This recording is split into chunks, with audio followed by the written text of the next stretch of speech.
Hey, so tonight we're going to talk about something they definitely didn't teach you in history class, the incredible women who basically ran the Wild West from behind the scenes. I'm talking about madams, those shrewd businesswomen who turned what most folks considered sinful into serious empire building.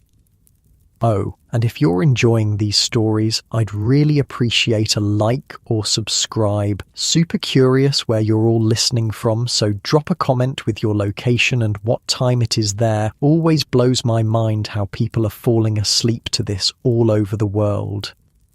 All right, find that cozy spot, take a nice slow breath and just let your body sink into whatever you're lying on. We're heading back to the American frontier of the 1870s, and trust me, you're going to be real grateful for that mattress by the time we're done. So congratulations! You just woke up in a cramped room above a Wild West saloon. The first thing that hits you is the smell, not just body odour, though there's plenty of that. It's a complex mixture of wood smoke from the pot-bellied stove in the corner, cheap perfume trying to mask everything else, and the unmistakable scent of last night's whiskey and tobacco that seems permanently embedded in the rough wooden floorboards. Your nose wrinkles as you catch another layer, horse manure from the street below wafting through the thin cotton curtains that barely cover the single window.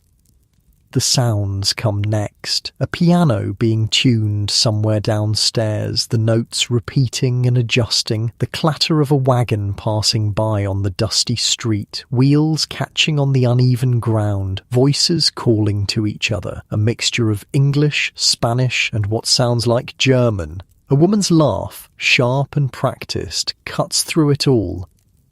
You're lying on a narrow iron bed frame with a lumpy horsehair mattress that pokes in all the wrong places. The scratchy wool blanket covering you is faded red, once fancy but now worn thin in spots. No sheets, those are for the high-class establishments, and this ain't one of them. Next to the bed sits a chipped ceramic wash basin with water that's already gone lukewarm, a sliver of harsh lye soap beside it. The room itself is tiny, just enough space for the bed, a wobbly three-legged table with a coal oil lamp and a battered trunk that holds all the worldly possessions of whoever calls this place home. The walls are thin enough that you can hear someone snoring in the next room. On a nail by the door hangs a faded calico dress, a pair of worn leather boots beneath it. Welcome to 1878. This is life for a soiled dove in a western mining town. Good news, you're not actually one of the working girls. Bad news, you're the madam who runs this place. In the American West of the 1870s and 1880s, being a madam was pretty much the only route to independent wealth that a woman could have. Think about it. Women couldn't vote. Most respectable jobs were closed to them. They couldn't get business loans from banks. Hell, they could barely own property in most places without some man's name attached to the deed. But madams, these women found the loophole in society's rules. You swing your legs over the side of the bed, your muscles complaining with every movement. Running a brothel isn't exactly restful work. You've been up until the early hours, making sure the customers behaved themselves, that the money changed hands properly, that none of your girls were being mistreated or holding back on your cut. Your head throbs slightly from the 2 glasses of whiskey you allowed yourself. Good for business to drink with customers, bad for your head the next morning. As you stand, your bare feet meet rough wooden planks that haven't seen a proper scrubbing in years. There are gaps between some boards wide enough to see the saloon below. Splinters are a daily hazard. You reach for a worn cotton wrapper to throw over your chemise before heading to the wash basin. The water is cold now, but you splash some on your face anyway. No mirror here. Those are expensive and easily broken in a place where drunken cowboys and miners are frequent visitors. You know your face by feel anyway. The lines at the corners of your eyes that weren't there 5 years ago. The set of your mouth that's grown harder over time.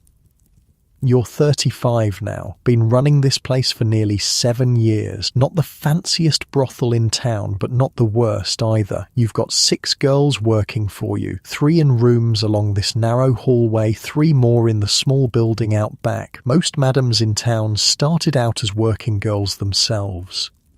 Some still take special customers, the wealthy ones, the ones with power who might be useful, but not you. You figured out early that the real money wasn't in selling your own company, but in taking a percentage from others. Downstairs, you hear the bartender starting his day, glasses clinking as he sets up. Time to get moving. You've got supplies to order, a sheriff to pay off, and a new girl arriving on the afternoon stage who needs to be shown the ropes.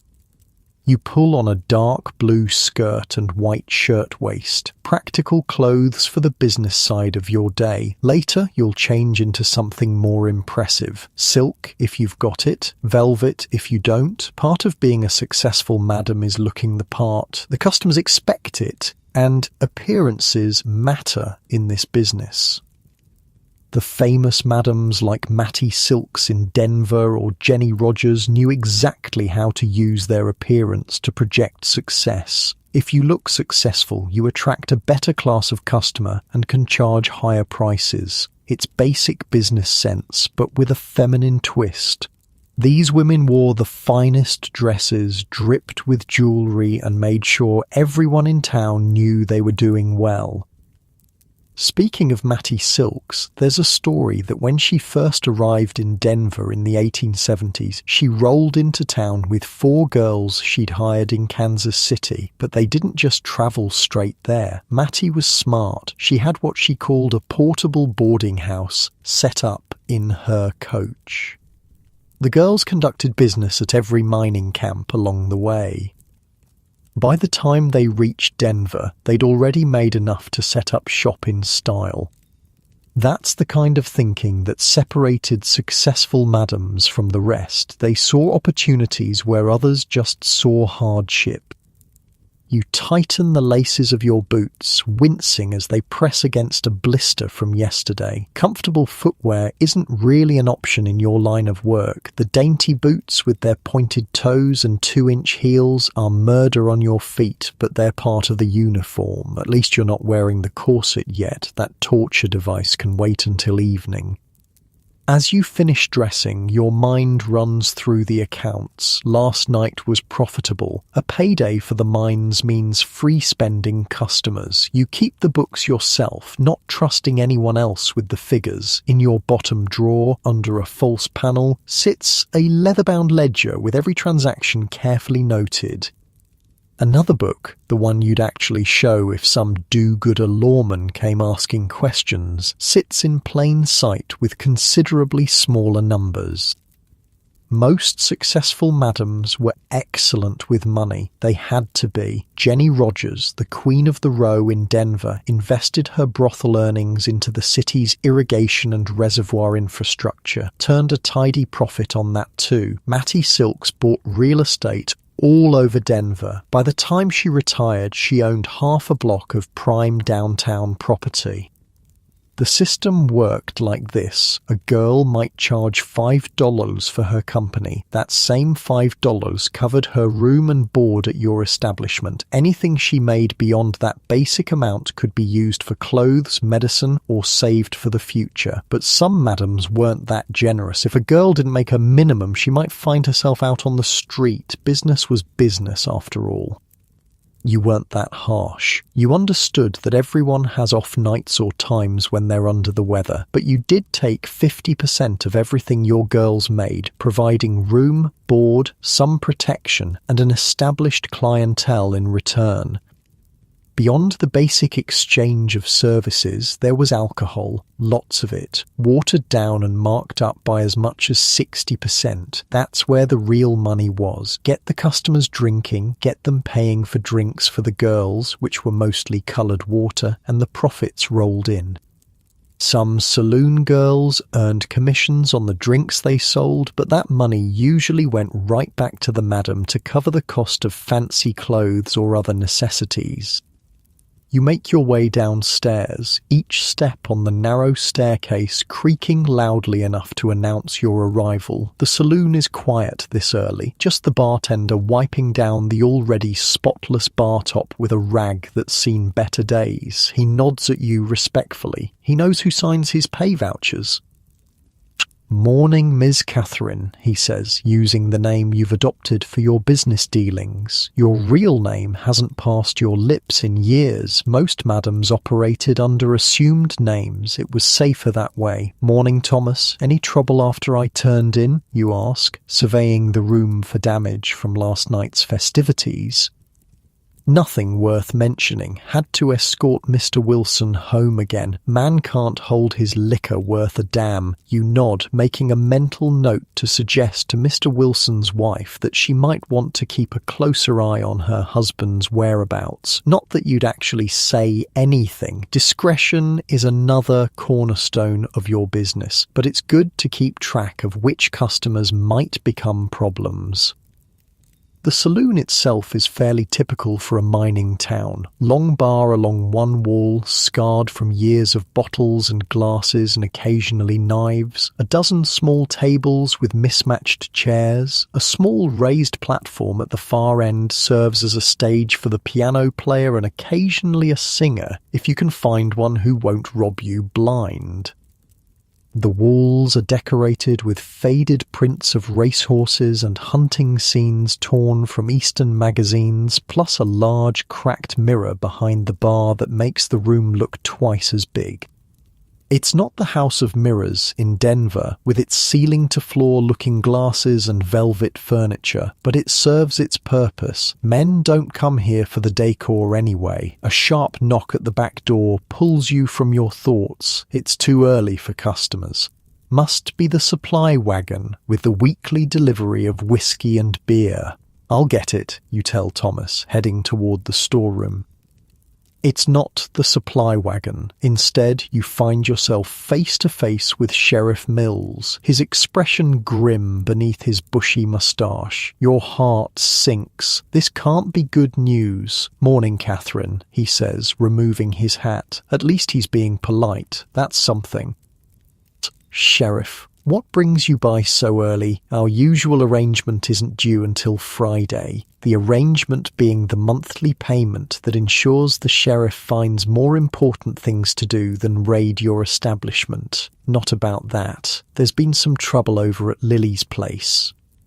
Lily ran a smaller brothel on the edge of town, catered to minors mostly, the ones who couldn't afford your prices. "What kind of trouble?" you ask, already suspecting the answer. "She's dead, stabbed, one of her girls too." A chill runs through you despite the growing warmth of the morning. This business has always been dangerous, but murders aren't common, even in a rough town like this. "Any idea who did it?" The sheriff shakes his head. "Working on it. Just thought you should know. Might want to be extra careful for a while." You nod, your mind already racing through the implications. You'll need to hire an extra man for security, warn the girls to be especially watchful, maybe raise prices temporarily to cover the additional expense. "Thanks for letting me know," you say, reaching into your pocket and pulling out a silver dollar. Not a bribe exactly, just a token of appreciation for the warning. The sheriff pockets it without comment and replaces his hat. "Take care, Catherine." After he leaves, you lean against the doorframe for a moment, letting the reality sink in. Lily, dead. You didn't know her well. Competition keeps its distance, but she'd been around for years. A fixture in town, just like you.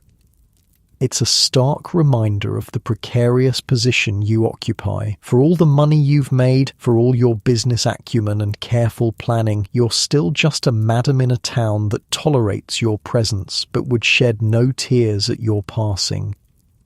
This is the reality that women like Mattie Silks, Jenny Rogers, and countless others faced every day. They built empires out of desire and loneliness, made fortunes where other women couldn't even find jobs, but they always existed on the edge of disaster. One angry customer, one jealous competitor, one moral crusade by the townspeople, and everything they'd built could disappear overnight.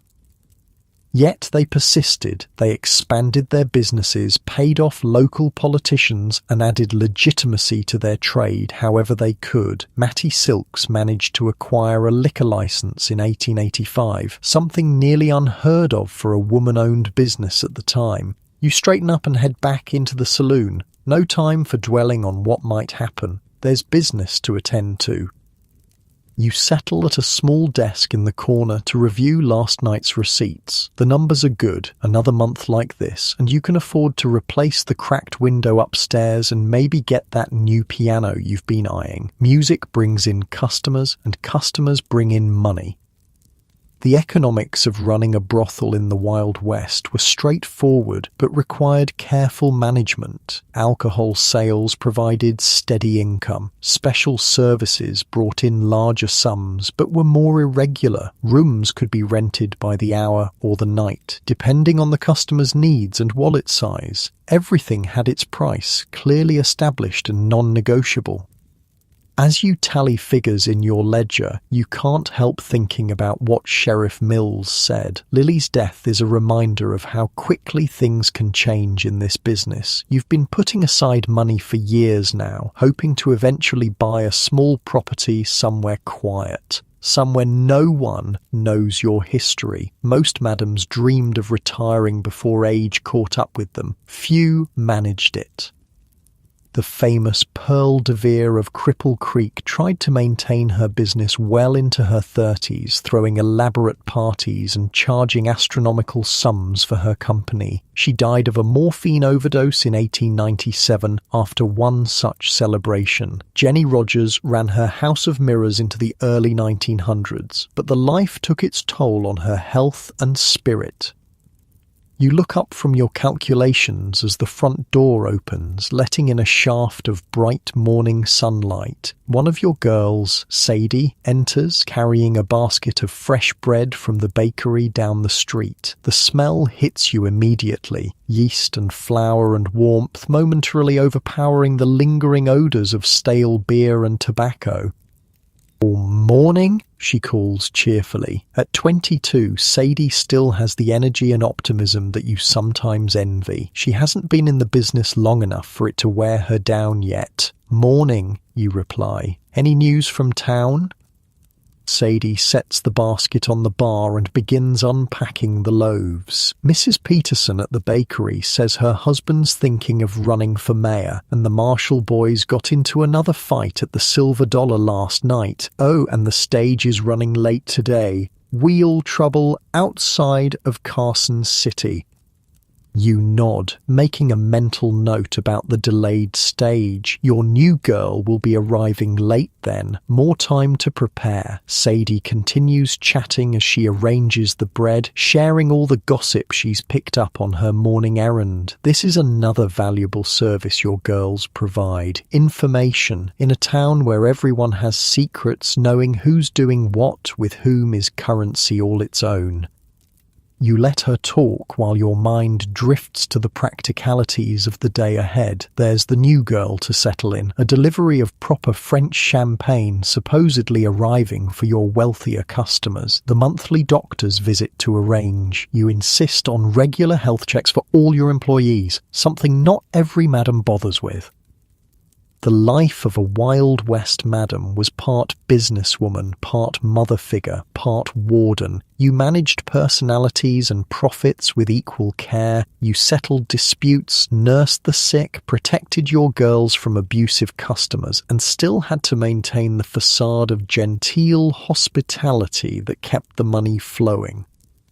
And despite all that work and all that risk, society would never acknowledge your contributions or success. The same townspeople who visited your establishment under cover of darkness would cross the street to avoid you in daylight. The businessmen who invested your money and profited from your success would never introduce you to their wives. You existed in a liminal space, essential to the functioning of the community, but officially invisible. Yet the madams of the West were often among the wealthiest and most influential women of their time. They owned property when most women couldn't. They ran businesses when most women were limited to domestic work. They built fortunes when most women were financially dependent on men. As the morning stretches on, the saloon begins to come to life around you. The piano player arrives, his clothes rumpled from sleeping wherever he found space last night. More of your girls appear, some bright-eyed and ready for the day, others still fighting off sleep or the effects of last night's drinks. Thomas starts slicing the fresh bread for the simple lunch you offer. Bread, cheese, and occasionally stew if business has been good. You stretch, feeling the tightness in your shoulders release just a bit, getting more comfortable in your chair as the warmth of the day starts to seep through the thin walls. Your body softens slightly, sinking deeper into the wooden seat. There's still so much to do, but for a moment, you allow yourself to relax, to breathe, to simply be. The rhythms of the day continue around you as you settle deeper into this moment of quiet. You hear someone sweeping upstairs, the soft whisper of a broom against wooden floors. The smell of coffee brewing now joins the fresh bread. Your muscles release a little more tension as you adjust your position. That's it, nice and easy. Your breathing naturally slows as you watch the dust motes dancing in the beam of sunlight coming through the window. You feel yourself becoming more comfortable with each breath. In this rare moment of stillness, you observe the saloon slowly awakening, the girls moving through their morning routines, a yawn escaping your lips as the warm spring air drifts through the open doorway where the sheriff had been standing only moments ago. The moment of peace is broken by the sound of shattering glass upstairs, followed by cursing. You sigh. The life of a madam is never quiet for long. I'll deal with it, you say to Thomas, who's already looking toward the ceiling with concern.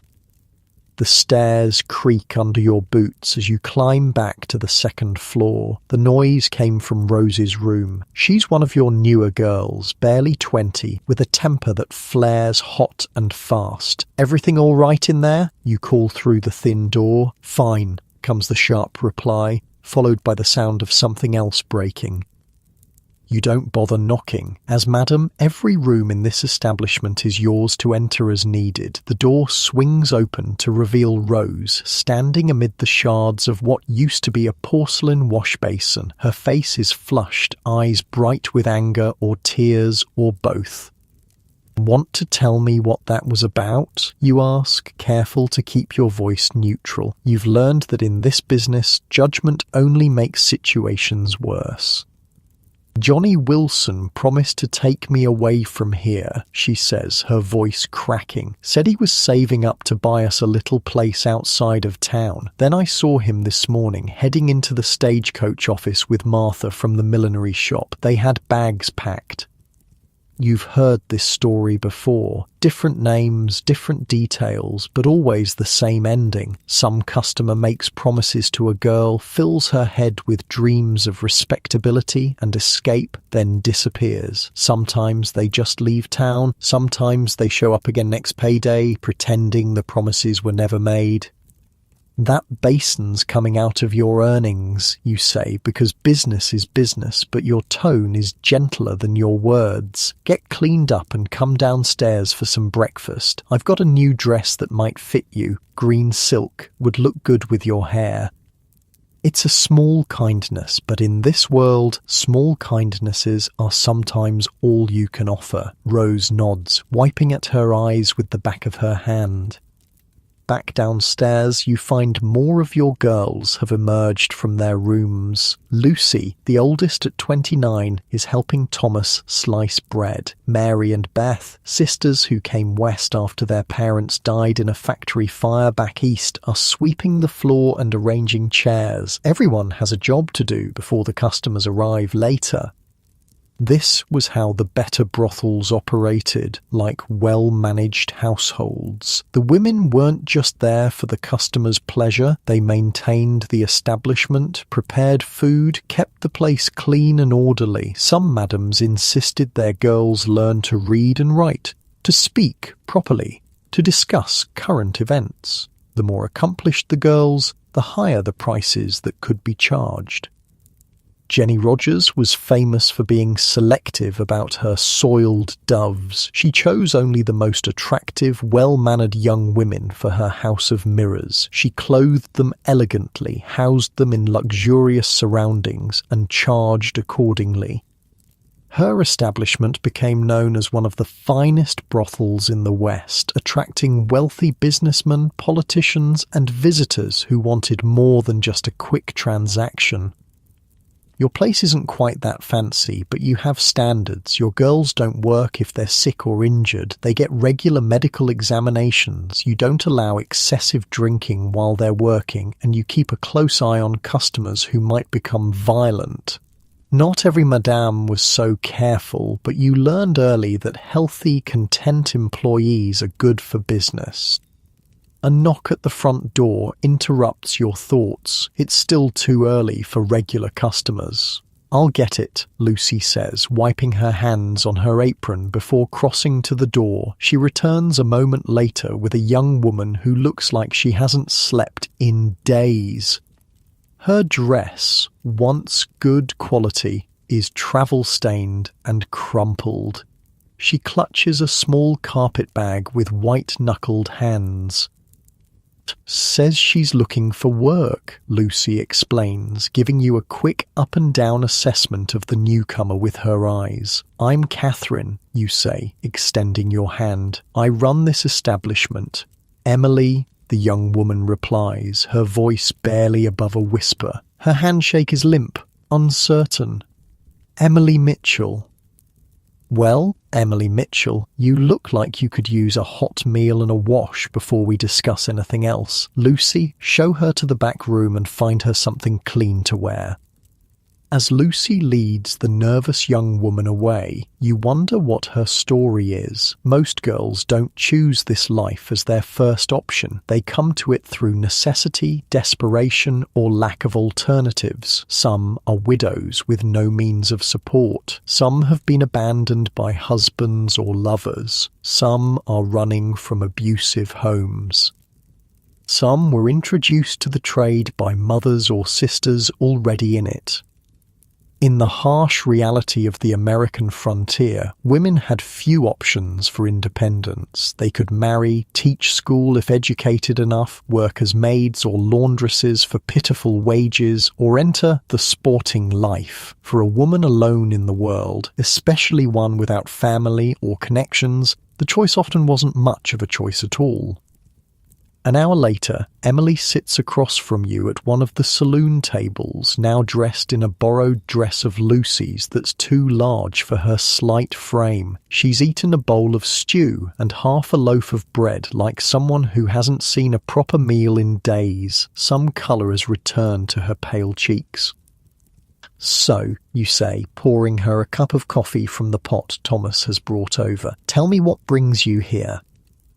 Her story spills out in fits and starts. She was a governess for a wealthy family in San Francisco. The master of the house made advances. When she rejected him, he accused her of stealing a silver hairbrush. His wife believed him. Emily fled before the police could be called with only what she could carry and the money she'd managed to save. I tried to find proper work, she says, staring into her coffee cup, but without references. You nod. It's a common enough tale. Society offers women few protections and even fewer second chances. Have you done this kind of work before? You ask directly. No point in dancing around the subject. She shakes her head, a flush rising from her neck to her cheeks. No, ma'am. Then why come here? This isn't an ordinary boarding house. Emily raises her eyes to meet yours, and you see something there beyond desperation, determination. Because I heard you run a clean place, she says, that you treat your employees fairly, and because I have nowhere else to go. You consider her for a long moment. Taking on an inexperienced girl means time spent training, potential awkwardness with customers, possible drama when the reality of the work sets in. But something about her steady gaze, despite her circumstances, intrigues you. We'll try a week, you decide. You'll start by helping with the cleaning and serving drinks. If that goes well, we'll discuss the rest. Lucy will show you the ropes. You'll get room and board plus 10% of what you make. After the first month, if you're still here, that goes up to 20%.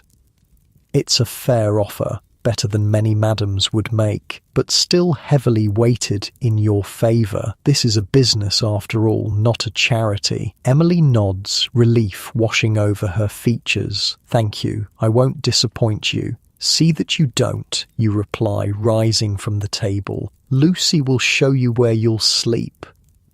As Lucy leads Emily upstairs, Thomas approaches with a folded piece of paper. Message came while you were talking, he says, handing it to you. The note is brief, written in the flowing script of Madame Rosalie, who runs the most expensive brothel in town. She's summoning the town's madams to a meeting tonight at her place. Unusual, but given what happened to Lily, not unexpected.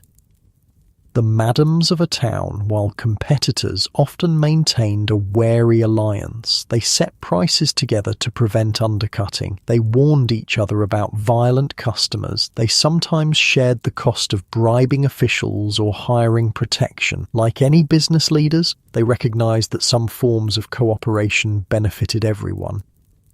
The famous Madams of Denver, Mattie Silks, Jenny Rogers and others were known to collaborate when necessary, even as they competed fiercely for customers and prestige.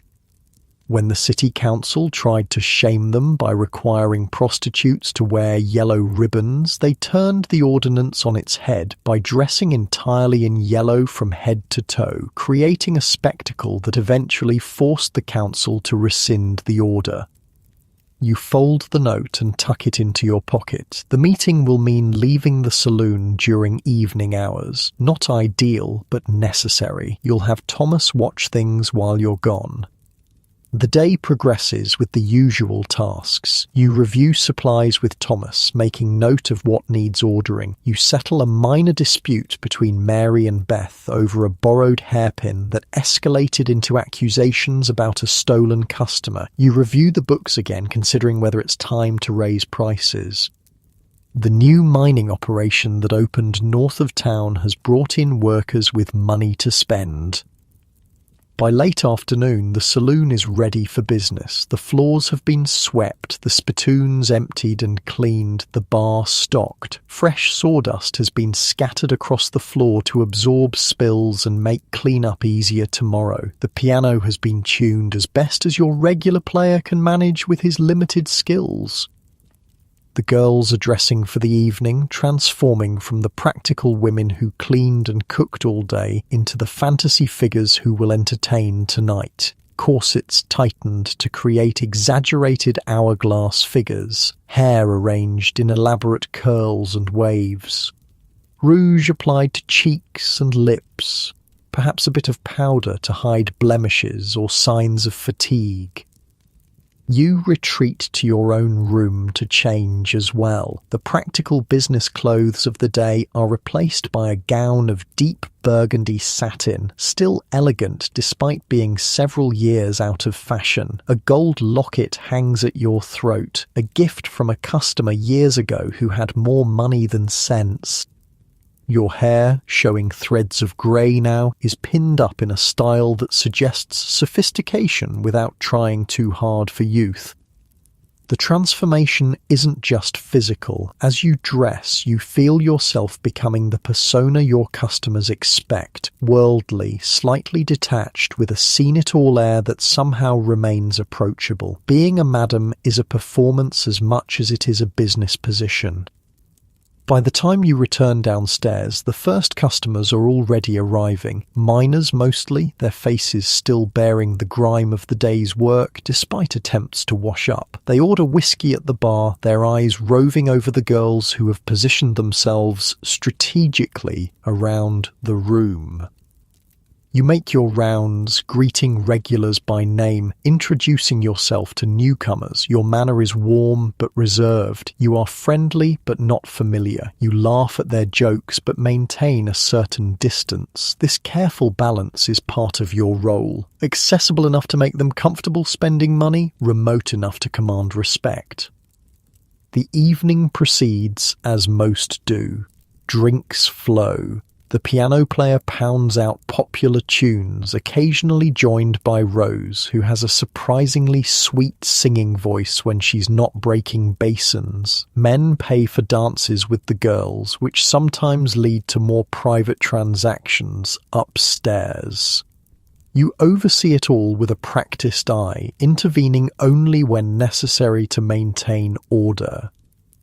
At 9 o'clock, you catch Lucy's attention and signal that you're leaving for your meeting. She nods, understanding that she's in charge until you return. Lucy has been with you longest and knows the business almost as well as you do. If you ever decided to retire, she'd be the one you'd consider selling to. The night air is cool as you step outside, a welcome relief from the heat and smoke of the saloon. The streets are quieter now, most respectable businesses closed for the evening. A few men loiter outside the other saloons in town. A dog barks somewhere in the distance. Madame Rosalie's establishment sits at the north end of town, a large two-story house painted white with green shutters designed to look like a respectable residence. Only the red lantern hanging discreetly by the door indicates its true purpose. You're admitted by a doorman dressed like a butler who leads you to a parlour at the back of the house. The room is elegantly furnished with velvet couches, oriental rugs, and oil paintings in gilt frames. Crystal decanters of liquor sit on a sideboard, along with delicate glasses. 3 women are already present. Madame Rosalie herself, a French woman, or at least she claims to be French. No one has ever verified this. In her 40s, dressed in midnight blue silk. Harriet Brown, who runs a small place catering exclusively to the town's Chinese population. And Sarah Jenkins, whose establishment sits on the opposite end of town from yours, serving mainly cowboys and cattlemen passing through. Greetings are exchanged with formal politeness. Drinks are poured. Only when everyone is settled does Madame Rosalie address the reason for the gathering. "I assume you've all heard about Lily," she says, her accent thickening as it always does when she's concerned. Everyone nods. News travels fast in a small town, especially news like that. "The sheriff has no suspects," Sarah adds. "I spoke with him this afternoon. We need to take precautions," Madame Rosalie continues. "Hire extra security, perhaps close earlier for a while, and raise our prices to cover the extra expense," Harriet suggests practically. The discussion continues in this vein for some time. Practical considerations, business decisions. No one mentions the fear that underlies the conversation, that what happened to Lily could happen to any of them.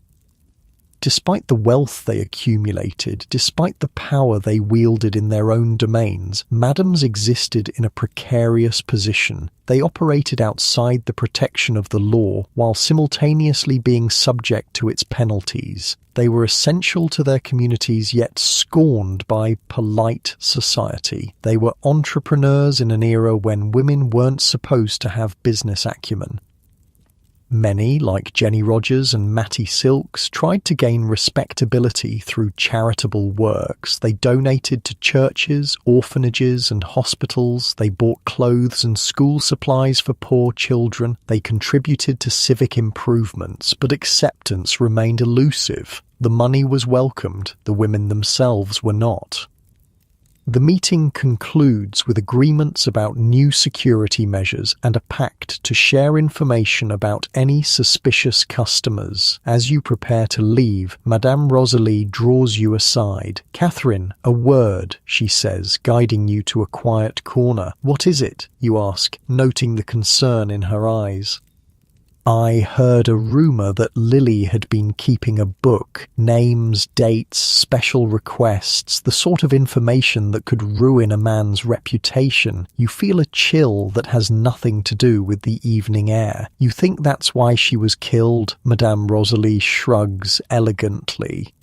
"I think it would be wise for all of us to be careful about what we know and who knows we know it."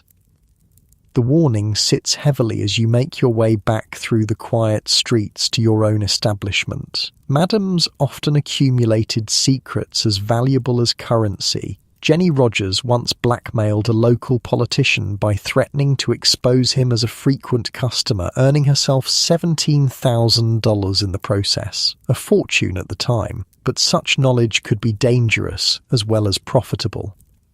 The saloon is still busy when you return, though the crowd has thinned somewhat. Thomas catches your eye from behind the bar, a slight shake of his head indicating that nothing requiring your attention has occurred in your absence. You make another round of the room, checking on your girls, assessing the mood of the customers. Everything seems to be running smoothly. Emily is serving drinks, her nervousness from earlier replaced by a careful attentiveness. She'll do well, you think, if she can maintain that balance of availability and reserve. As midnight approaches, the pace of the evening slows. Some customers have gone upstairs with your girls, others have drifted home or to their camp beds at the mine. A few diehards remain at the bar, nursing their drinks and sharing increasingly exaggerated stories. You find yourself at your small desk again, tallying the night's earnings while keeping one eye on the room. The meeting with the other madams has left you thoughtful, considering your own position and future. Most madams didn't have happy endings. For all her success, Matty Silks fell for a man named Cortez Thompson, who treated her poorly and lived off her earnings. Pearl DeVere died of that overdose. Others succumbed to alcoholism, disease, or violence. Few managed to translate their financial success into the respectability they sought. You've been luckier than most. You've saved carefully, invested where you could, avoided the pitfalls of addiction that claimed many in your profession. You're not rich, but you have enough set aside that retirement isn't an impossible dream. A small house somewhere quiet. Perhaps a garden, books to read, no one knowing or caring about your past. The fantasy is pleasant enough that you allow yourself to linger on it, your pen pausing in its tabulation of figures. Your shoulders, tense from the day's concerns and the evening's warning, begin to relax slightly. You roll your head gently, feeling the small pops as your neck releases its tightness. From the piano comes a slow, soothing melody. Your player has switched from lively dance tunes to something more appropriate for the waning hours. The rhythm of it matches your breathing, which has slowed without your noticing. Your body feels heavier, more settled in your chair. The familiar sounds of the saloon, murmured conversations, the clink of glasses, occasional laughter, create a comfortable backdrop as you continue your work. The ledger's columns of neat figures provide their own kind of satisfaction, order imposed on the chaos of life. Your hand moves smoothly across the page, the scratch of pen on paper joining the ambient noise of the room. You stifle a yawn, stretching your arms above your head before settling back into a more comfortable position. The burgundy satin of your dress rustles softly with the movement. You feel your muscles releasing their tension, your breathing deepening naturally as you continue reviewing the night's transactions. That's it, nice and easy. The night's nearly done. Most of your girls are settled with customers, and tomorrow you'll need to help Emily adjust to her new life here, the reality of your world slowly sinking in as you notice the piano player has switched to an even gentler tune, something that reminds you of rainfall on a tin roof. Morning comes too soon, sunlight slanting through the gaps in your curtains to land directly across your eyes. You groan, rolling away from the brightness. Your head pounds slightly, not from drink, you're too careful for that, but from the late hour you finally retired. The thin mattress creaks as you sit up, your body protesting every movement. Running a brothel is physically demanding work, despite what most folks might think. You're on your feet most of the day and night, constantly moving between the saloon, the girls' rooms, your office, and wherever else needs your attention. The floor is cold beneath your bare feet as you make your way to the wash basin. The water from last night has gone completely cold, but you splash your face anyway. The shock of it helps clear away the cobwebs of sleep. Outside your window, the town is already coming to life. You can hear the blacksmith's hammer ringing from down the street. A wagon rattles by, wheels clattering against the uneven ground. Someone is shouting about fresh milk for sale. You dress quickly in a simple navy skirt and white blouse. No need for the fancy clothes until evening. Your hair is twisted into a simple knot at the nape of your neck, a splash of rose water behind your ears. Not the heavy perfume of night, but something lighter, cleaner. Downstairs, you find Thomas already at work, sweeping up last night's sawdust and debris. Lucy is at the stove in the small kitchen behind the bar, stirring a pot of what smells like oatmeal. "Morning," she says, not looking up from her task. "Coffee's ready?" You pour yourself a cup, savouring the bitter warmth. Coffee is one luxury you never skimp on. Even in the worst financial times, you make sure to buy good beans. It's a small pleasure in a life that offers few refined enjoyments. "How's our new girl?" you ask, leaning against the doorframe. Lucy shrugs. "Still sleeping. She worked hard last night. Quick learner." "Good. When she wakes up, send her to me. I want to go over the rules again." Every madam had her own set of rules for her establishment. These weren't just about business practices, but about survival in a dangerous profession. Rules like, never go with a customer who's too drunk. Don't leave the building with a customer unless cleared by the madam first. No stealing from customers or other girls. No fighting on the premises. The famous Jenny Rogers had particularly strict rules for her house of mirrors. Her girls were not allowed to drink excessively. They had to maintain a certain standard of dress and behaviour at all times. They could not argue with customers, no matter how difficult. Breaking these rules meant immediate dismissal, often without the wages owed. Such strictness might seem harsh, but it was necessary. A brothel was judged by the behaviour of its women. A place where the girls were drunk, slovenly, or argumentative wouldn't attract the high-paying customers that made the business profitable. You're halfway through your coffee when there's a sharp knock at the front door. Thomas looks to you questioningly. "I'll get it," you say, setting down your cup. When you open the door, you find a young man in a crisp deputy's uniform, his badge still shiny enough to suggest it's relatively new. "Ma'am," he says, touching the brim of his hat politely. "Sheriff sent me to update you on the situation with Lily." You step back, allowing him to enter. "Any news?" "They caught the fella who did it," the deputy says, looking uncomfortable in the saloon despite its emptiness. "Drummer passing through town, had blood on his clothes and Lily's brooch in his pocket. Did he say why?" The deputy shifts his weight. "Said she laughed at him when he couldn't perform." You nod, unsurprised. Male pride is a dangerous thing, especially when wounded. You've seen violence erupt over less in your years running the saloon. Sheriff wanted all you ladies to know it's handled, the deputy continues. No need for extra worry. Thank the sheriff for the information, you reply formally. Will there be a trial? The young man looks even more uncomfortable. No, ma'am. He, tried to escape custody this morning. Sheriff had to shoot, which means the sheriff or one of his men took care of the problem permanently, saving the town the expense and trouble of a trial for the murder of a prostitute. You're not shocked. In frontier justice, some lives counted more than others. After the deputy leaves, you share the news with Lucy and Thomas. There's a momentary silence as you all absorb the implications. Should I tell the girls when they wake up? Lucy asks. You consider this. Yes, but keep it simple. Man responsible is dead. No need for details that'll just upset everyone. The morning progresses with its usual routines. Girls emerge from their rooms one by one, some alone, some with customers from the night before who sheepishly make their way out the back door. The air fills with the domestic sounds of women living in close quarters, complaints about borrowed items not returned, arguments over whose turn it is to help with breakfast, gossip about customers and each other.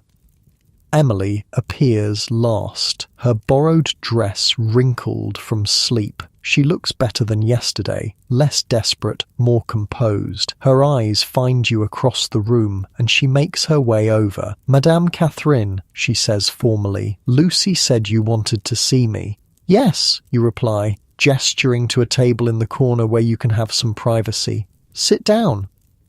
She obeys instantly, folding her hands in her lap. The governess training shows in her posture, straight-backed, shoulders square. You did well last night, you begin. Thomas says you're quick and careful with the drinks. No spills, no mistakes in the orders. Thank you, she says, a faint blush colouring her cheeks at the praise. I'm grateful for the opportunity. Today we'll need to discuss what comes next, you continue. Serving drinks is fine to start, but it won't earn you much. Most of our profit comes from other services. Emily's blush deepens, but she meets your gaze steadily. I understand. Do you? This isn't a decision to make lightly. Once you start down this road, it's hard to turn back. Society doesn't offer second chances to women in our profession. It's a harsh truth, but one she needs to hear. Many girls enter the trade thinking it's temporary, just until they save enough to start over somewhere else. Some manage it, most don't. The stigma follows them, especially in small towns where everyone knows everyone's business. Emily is silent for a long moment, her eyes dropping to her hands. What are my alternatives? She finally asks. You could try for a position as a maid or laundress, you suggest. Pays poor and the work's harder than what you'd do here, but it's respectable. And would anyone hire me now that I've spent a night under your roof? Her voice is quiet, but not accusatory. You don't insult her intelligence with false reassurance. Probably not in this town. You'd need to move on. With what money? She looks up again, and you see that same determination you noticed yesterday. I have exactly 23 cents to my name, not enough for a stagecoach ticket, let alone establishing myself somewhere new. It's the predicament so many women faced on the frontier. Without money or family support, options narrowed quickly. The line between respectability and ruin was thin and easily crossed. I know what I'm choosing, Emily says, her voice firmer now. I've thought about it all night. I don't see another way forward from where I am. You nod, respecting her clear-eyed assessment of her situation. All right then, Lucy will help you get ready. You'll need different clothes for evening work. I'll advance you enough for a proper dress and shoes. It comes out of your first earnings, of course. Of course, she agrees. One more thing, you add as she starts to rise. Whatever brought you here, whatever you do while you're here, never be ashamed. We provide a service that men seek out willingly. There's no shame in meeting a demand, no matter what the church ladies might say.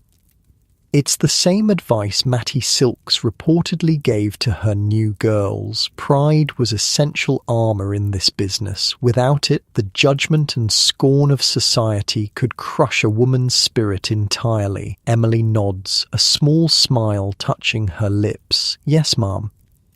As she walks away to find Lucy, you can't help wondering how long she'll last. Some girls adapt quickly to the life, finding it preferable to the back-breaking work of laundering or the demeaning position of domestic service. Others never reconcile themselves to it, turning to drink or drugs to numb their feelings until they're no longer suitable for the better establishments. They end up in the cribs, tiny cubicles where the cheapest prostitutes plied their trade, or dead from disease, overdose, or violence. You hope Emily will be one of the survivors like Mattie Silks or Jenny Rogers who parlayed their beauty and business sense into financial security, but you're realistic enough to know not everyone has that combination of qualities needed to thrive in this harsh world. The day continues with its usual tasks and small dramas. Rose is still sulking over Johnny Wilson's betrayal, but has stopped breaking things at least. Mary and Beth have reconciled over the hairpin dispute and are now united in criticising another girl's choice of evening gown. Thomas reports that you're running low on whiskey and will need to place an order with the supplier.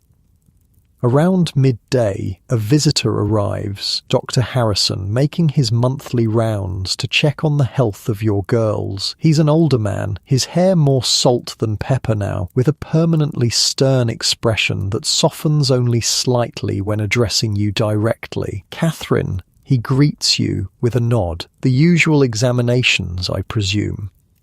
Yes, plus we have a new girl who should be checked as well, you reply, leading him to the small back room that serves as your office and, on days like this, an examination room.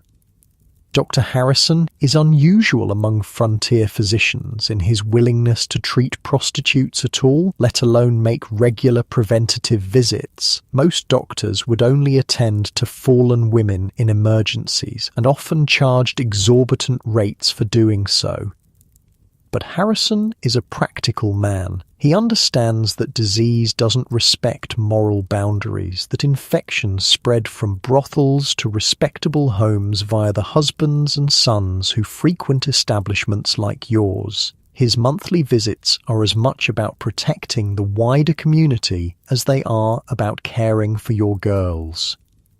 The examinations are brief but thorough. Each girl is checked for signs of venereal disease, which would render her unable to work until treated and cleared. Any other health concerns are addressed as well, persistent coughs that might indicate tuberculosis, unusual bleeding, signs of pregnancy. When it's Emily's turn, you see her hesitation as she approaches the door to your office. This is often the moment when new girls reconsider their decision, when the clinical reality of the profession hits home. It's necessary, you tell her quietly, for your protection and ours. The doctor is discreet and professional. She nods and enters the room, her back straight as ever. When she emerges 15 minutes later, her face is flushed but composed. All clear, Dr. Harrison announces after the last examination. That new girl, remarkably healthy, no signs of previous activity as she claimed. You pay his fee, higher than what he charges respectable households, but fair considering the risk to his reputation, and see him out through the back door. It wouldn't do for his regular patients to know he visits your establishment, even in a professional capacity. As afternoon stretches toward evening, the pace of activity in the saloon increases. Girls who've been mending clothes or writing letters to family, always with fictitious details about their employment, begin preparing for the night ahead. Thomas stocks the bar and makes sure the spittoons are empty and cleaned. The piano player arrives, slightly less rumpled than yesterday, and begins warming up with scales and simple tunes. You retreat to your room to change into your evening attire, a gown of deep green velvet tonight, slightly out of fashion but still impressive with its tight bodice and flowing skirt, a different piece of jewellery, pearl earrings that were payment from a customer who ran short of cash one night. Your hair is arranged more elaborately, with combs holding the grey-streaked mass in a style that suggests elegance without trying too hard for youth.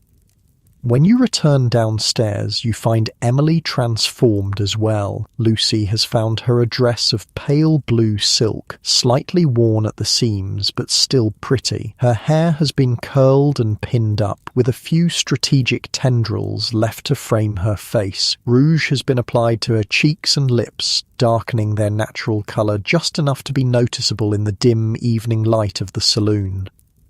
"Will I do?" she asks, turning slowly for your inspection. "You'll do," you confirm, noting with approval that Lucy has chosen a colour that complements Emily's fair colouring and a style that makes the most of her slender figure. Presentation matters in this business. As the evening begins and customers start to arrive, you watch Emily carefully. Her first night as more than just a drink server will set the tone for her time in your establishment. She seems nervous but determined, laughing at the right moments, accepting drinks bought for her, though you notice she's barely sipping them. Smart girl, allowing men to lead her in clumsy dances to the piano's music. Around 9, you see her speaking intently with a middle-aged man dressed in the clothes of a store clerk or minor businessman. He's not handsome, but is clean and appears sober, a reasonable first customer. After a few minutes of conversation, they both glance toward you. You give a slight nod, and Emily leads him toward the stairs. This is how most transactions occurred in the better brothels. No crude bargaining or explicit discussion of services in the public areas. The girls knew the standard prices for different activities. The men either knew as well or were discreetly informed. The madam's approval was sought before proceeding upstairs. It maintained the illusion of gentility that separated parlour houses from the cribs. Emily returns downstairs about 45 minutes later, her expression neutral as she makes her way to the small desk where you keep the night's accounts. She hands you several bills, which you count and note in your ledger before returning a small portion to her percentage, as agreed. "Everything all right?" you ask quietly. She nods, a small smile that doesn't quite reach her eyes lifting the corners of her mouth. "Fine. He was polite." "Good. Take a short break if you need it, then back to the floor." The night progresses smoothly. Your regulars are in good spirits. A new vein of silver has been found in the North Mine, promising steady work for months to come. The piano player is in rare form, his fingers dancing across the keys with unusual skill. Even Rose seems to have recovered from her heartbreak, laughing brightly with a group of cowboys fresh from a cattle drive. Around midnight, a commotion at the front door draws your attention. A group of men in dusty trail clothes have arrived, their loud voices suggesting they've already been drinking elsewhere. Their leader, a tall man with a week's growth of beard and a scar running along his jawline, scans the room with the predatory gaze of someone looking for trouble rather than pleasure. You make your way toward them, your expression pleasant but watchful. New customers are always welcome, but not those who might disrupt your carefully maintained establishment. "Gentlemen," you greet them, positioning yourself so that Thomas behind the bar has a clear view of the situation. "Welcome to the Silver Star. What can we offer you this evening?" The scarred man's eyes assess you with a coldness that makes your spine stiffen. "Whiskey," he says shortly. "And girls. Been on the trail 2 weeks." "Of course," you reply smoothly. "Thomas will serve you drinks. The girls will join you when they're available." Most of your women are already occupied with other customers, a fact the newcomers clearly note with dissatisfaction. Only Emily and one other girl, Sarah, are currently unaccompanied. The men settle at a table, ordering a bottle of your cheapest whiskey. They drink quickly, their loud conversation and occasional bursts of harsh laughter creating an undercurrent of tension in the previously relaxed atmosphere. When Sarah approaches their table, offering to join them, the scarred leader pulls her roughly onto his lap. She maintains her professional smile, but you can see the discomfort in her eyes. You move closer, ready to intervene if necessary. "What's your name, girl?" the man asks, his voice carrying across the now quieter room.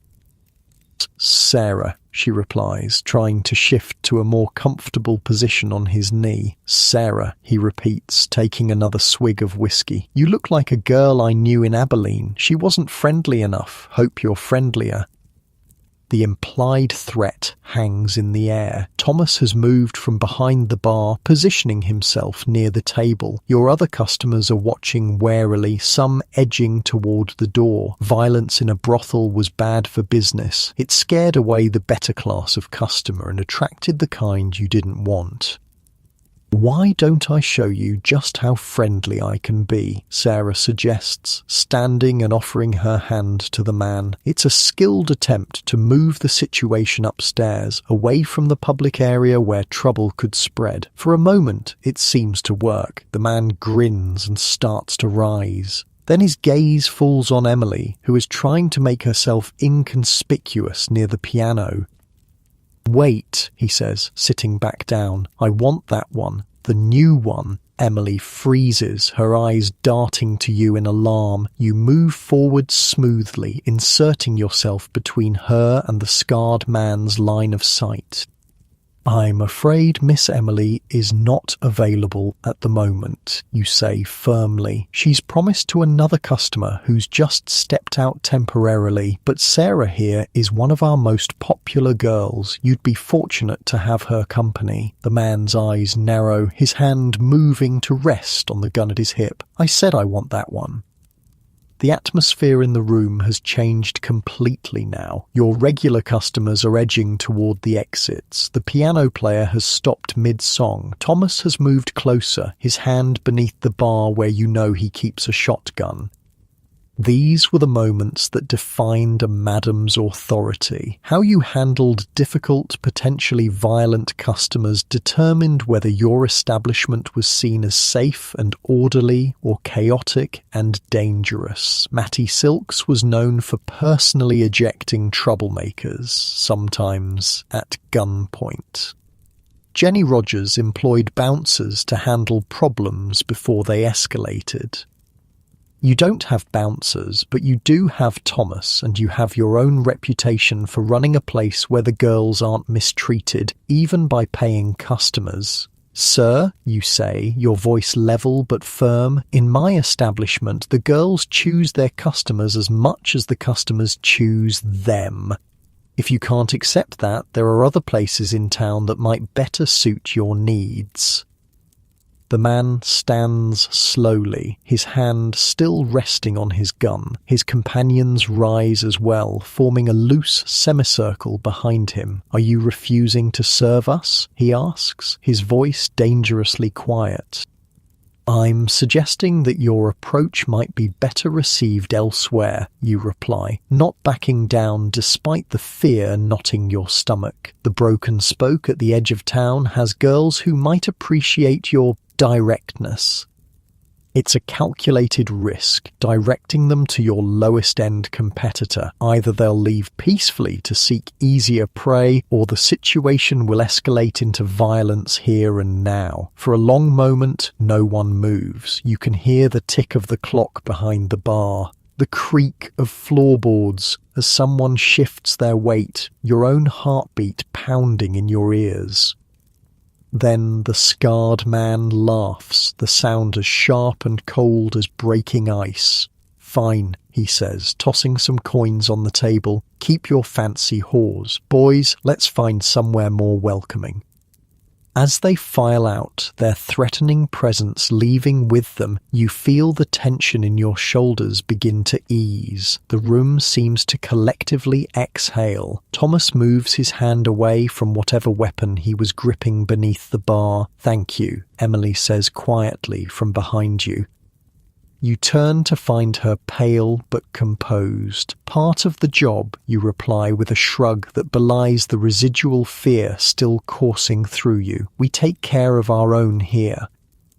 It was true. Despite the competitive nature of the business, despite the harsh economic realities that sometimes forced madams to make difficult decisions about which girls to keep and which to let go, the better brothels operated as communities. The women looked out for each other, shared resources, celebrated each other's successes, and mourned each other's losses. Mattie Silks was known for nursing sick girls back to health rather than simply replacing them as some madams did. Jenny Rogers loaned money to women trying to establish their own businesses outside the trade. Fanny Porter, a famous Texas madam, maintained relationships with her former employees long after they'd left her establishment, often helping them find husbands or respectable positions. In a world that offered women few protections, they created their own safety nets. The rest of the night passes without incident. The scarred man and his companions don't return. Your regular customers gradually filter back in as word spreads that the trouble has moved on. The piano music resumes. Drinks flow. Business continues. By the time you close up around 2 a.m, you're exhausted. The confrontation drained what energy you had left after a long day. Your feet ache in your too tight boots. Your back protests from hours of maintaining perfect posture. Even your face is tired from the constant performance of being the unflappable Madame Catherine. You dismiss Thomas for the night, assuring him you can handle the final lockup. The girls have all retired to their rooms, some alone, some with customers who've paid for the whole night. The saloon is quiet, except for the occasional creak of the building settling. As you make your final rounds, checking that doors are locked and lamps extinguished, you find Emily sitting alone at the bar, a barely touched glass of whiskey in front of her. "Long day," you comment, sliding onto the stool beside her. She nods, staring into her drink. "Is it always like this?" "Like what?" "So," she gestures vaguely. "Intense. That man tonight. The way you handled him." You consider her question, wanting to be honest without scaring her further. Not every day, but often enough that you need to be prepared. She takes a small sip of whiskey, grimacing at the taste. "I thought I understood what I was getting into, but I didn't, did I?" "Few do at the start," you admit. "It's not an easy life, but it's not all bad either." "What's the good part?" she asks, looking at you directly now. You think about this. Independence, more money than most women ever see, a kind of freedom that respectable women don't have, and, you add with a small smile, the friendships. The women here, they become like family. Emily nods slowly, absorbing this. "I think I'd like that. Family." "Get some sleep," you tell her, patting her hand. "Tomorrow will be easier." As she heads upstairs, you finish the last of your closing tasks. The night's earnings are safely locked away in your office. The bar is wiped clean. The piano is covered to protect it from dust. Finally, you make your way to your own room, your body crying out for rest. You remove your finery with slow, tired movements, hanging the green velvet gown carefully to prevent wrinkles. The pearl earrings go into a small jewellery box on your dresser. Your hair is unpinned, falling in a grey-streaked mass down your back. In your simple cotton nightgown, with your face scrubbed clean of rouge and powder, you look your age. The fine lines around your eyes and mouth are visible now, telling the story of years spent in smoky rooms, managing difficult situations, building a business in a world that never wanted to acknowledge women like you as businesswomen at all. You settle onto your narrow bed, feeling the familiar lumps of the mattress beneath you. Your body gradually relaxes into the thin padding, finding the comfortable spots worn into shape by years of sleep. The sounds of the night drift through your window, a distant dog barking, the occasional voice of someone making their way home late, the soft rustle of wind through the cottonwood trees that line the main street. Your thoughts drift to the events of the day, Emily's first real night of work, the confrontation with the scarred man, the news about Lily's killer. So much happens in this small world you've created, this microcosm of the larger frontier society with all its dangers and opportunities. Your breathing slows as you settle deeper into the mattress. The weight of the day's responsibilities begins to lift from your shoulders. Your muscles, tense from hours of vigilance, gradually unwind. A yawn escapes as your body recognizes it's finally time to rest. Morning comes with the sound of hammering from somewhere down the street. You groan, rolling over to bury your face in the thin pillow. It doesn't help. The noise continues, insistent and rhythmic. Giving up on further sleep, you push yourself into a sitting position. Your body aches in familiar ways, feet sore from hours in uncomfortable boots, back tight from maintaining perfect posture, head slightly fuzzy from the small amounts of alcohol you consumed while entertaining customers. The hammering continues. Must be the new storefront going in where the old mercantile burned down last month. Progress, they call it. To you, it's just another unwelcome noise in a town that never seems to truly quiet.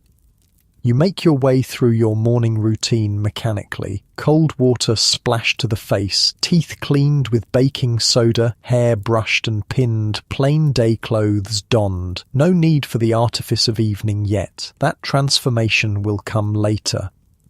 Downstairs, you find Thomas already at work, restocking the bar with the bottles he brought up from the cellar. No sign of any of the girls yet. They'll sleep late after last night's work. Even Lucy, usually an early riser, hasn't emerged. "Morning," Thomas greets you, his voice low out of habit. The walls are thin, and loud noises travel easily to the rooms above. Coffee's hot. You pour yourself a cup, savouring the bitter warmth. "Any word from our whiskey supplier?"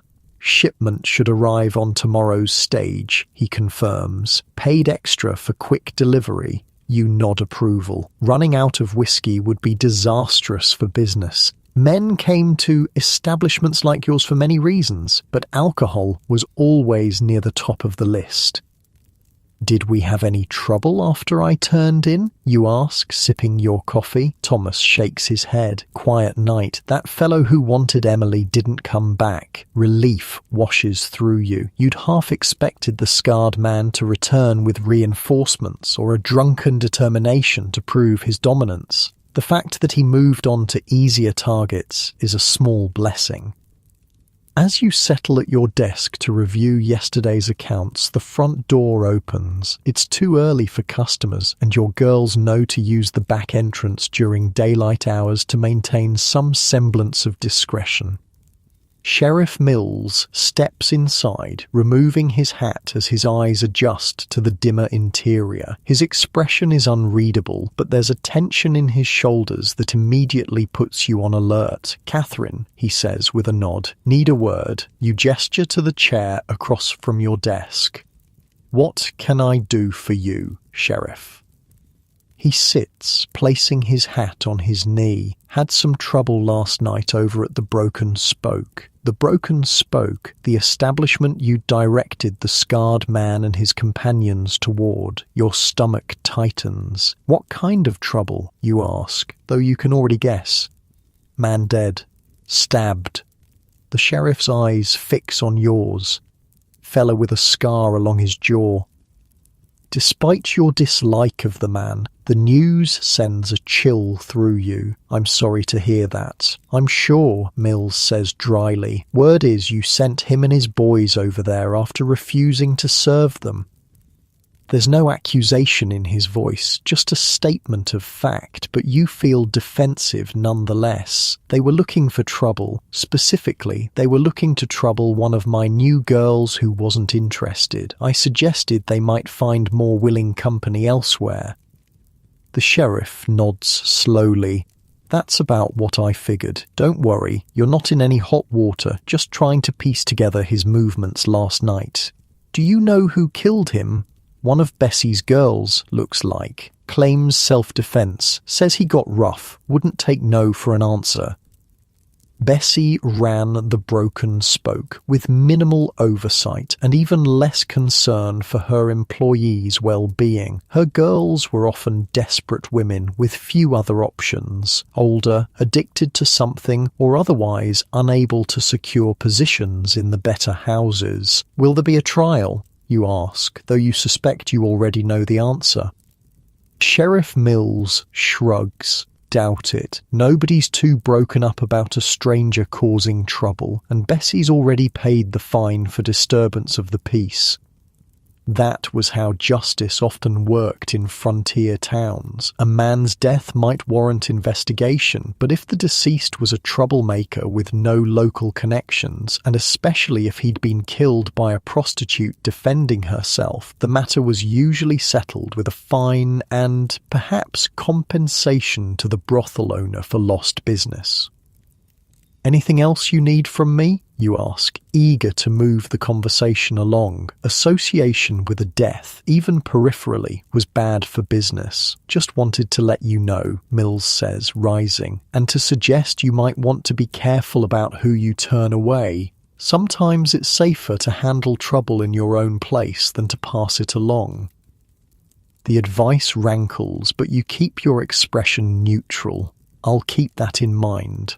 After he leaves, you sit in silence for a moment, processing. The scarred man is dead, killed by one of Bessie's girls when he got violent. It could just as easily have happened here, to Emily, or any of your other women. The dangers of the profession were ever present, not just from disease or social ostracism, but from the very customers who provided your livelihood. Women in the trade faced violence regularly, from men who felt entitled to more than they'd paid for, from those who resented paying at all, from those who simply enjoyed inflicting pain. Madams like Mattie Silks and Jenny Rogers employed male bouncers specifically to protect their girls from such dangers. Others, like Cad Thompson of Virginia City, Nevada, handled violent customers themselves. Thompson once gave a severe beating to one of her employees who had argued with her, throwing the woman bodily from the brothel. When the employee took Thompson to court, the madam was acquitted. The law rarely sided with prostitutes, even against other women in the trade. The sound of footsteps on the stairs interrupts your thoughts. Lucy appears, already dressed for the day, in a simple brown skirt and cream blouse, her hair neatly braided. "Morning," she says, then notices your expression. Something wrong? You briefly explain the sheriff's visit and the death at the Broken Spoke. Lucy listens without interrupting, her face growing more serious with each detail. "Should we tell the girls?" she asks when you finish. You consider this. Yes, but not all at once, individually, as they wake up. No need to cause a panic, but they should know to be extra cautious for a while. His friends might come looking for payback. Lucy nods, understanding the delicate balance you're trying to maintain. Keeping your employees informed of potential dangers without frightening them so much they can't work effectively. "I'll start breakfast," she says, moving toward the small kitchen area. "The girls will be hungry when they get up." The morning progresses slowly. Your women emerge one by one from their rooms in various states of dishevelment. Some look well rested, others show the strain of entertaining difficult customers late into the night. You or Lucy speaks to each one privately about the incident at the Broken Spoke, emphasizing caution without dwelling on the more disturbing details.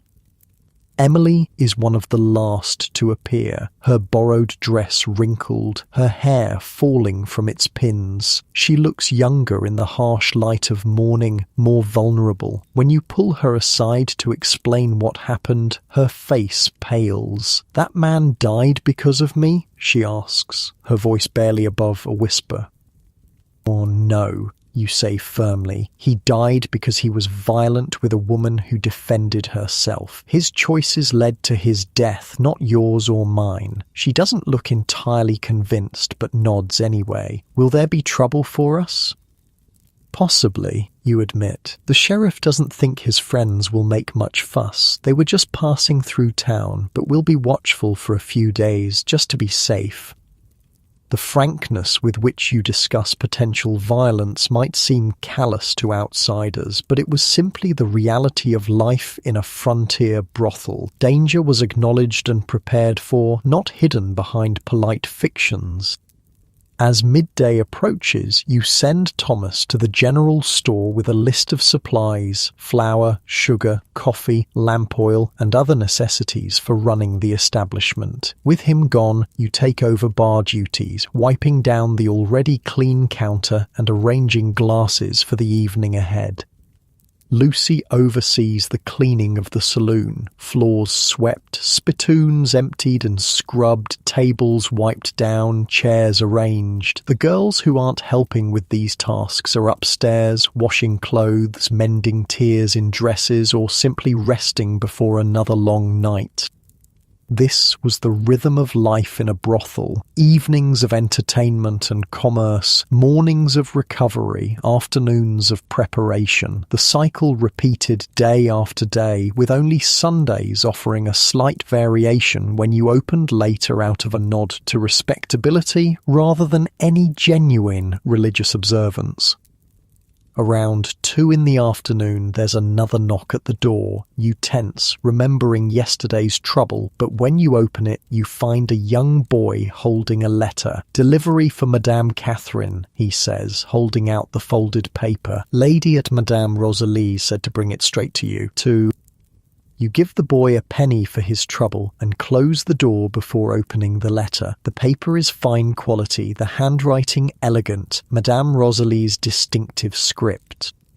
The message is brief but concerning. A man matching the description of one of the scarred leader's companions was seen asking questions about the fancy house with the uppity madam around town this morning. Rosalie thought you should be warned.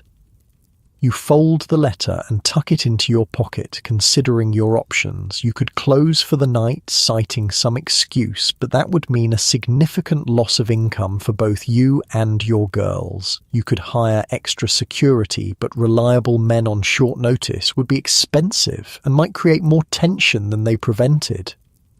In the end, you decide on a middle path. You'll open as usual, but station Thomas near the door with instructions to turn away anyone who seems connected to last night's trouble. You'll also speak to Sheriff Mills again, making him aware that there might be a specific threat to your establishment. Just as you've reached this decision, there's a commotion from upstairs. Raised voices, a thump, then the sound of breaking glass. You hurry up the narrow staircase to find Rose and another girl, Jenny, facing each other in the hallway outside their rooms. Rose's cheek bears a red mark that will likely become a bruise. Jenny is breathing hard, her hands clenched into fists. "What's going on here?" you demand, stepping between them. Both women start talking at once, their accusations overlapping. Stolen jewellery, borrowed clothes not returned, customers poached, the usual disputes of women living in close quarters with limited resources and competitive work. "Enough," you say sharply.